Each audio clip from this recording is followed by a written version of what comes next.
magsabihan ng problema. Manalangin ka lang sa Kanya. Ang buhay natin ay isa lang. Palaging piliin na maging masaya. Sa bawat tao ay maraming pagsubok, pero kayang-kaya lampasan. Magtiwala ka lang na kaya mo.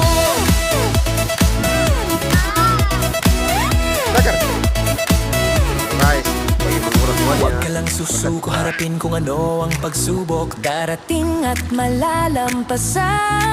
Lahat ng hirap ay mapapawid. Walang imposible. Sa taas di kanya pababayaan. Manalig ka lang sa Kanya. Ang buhay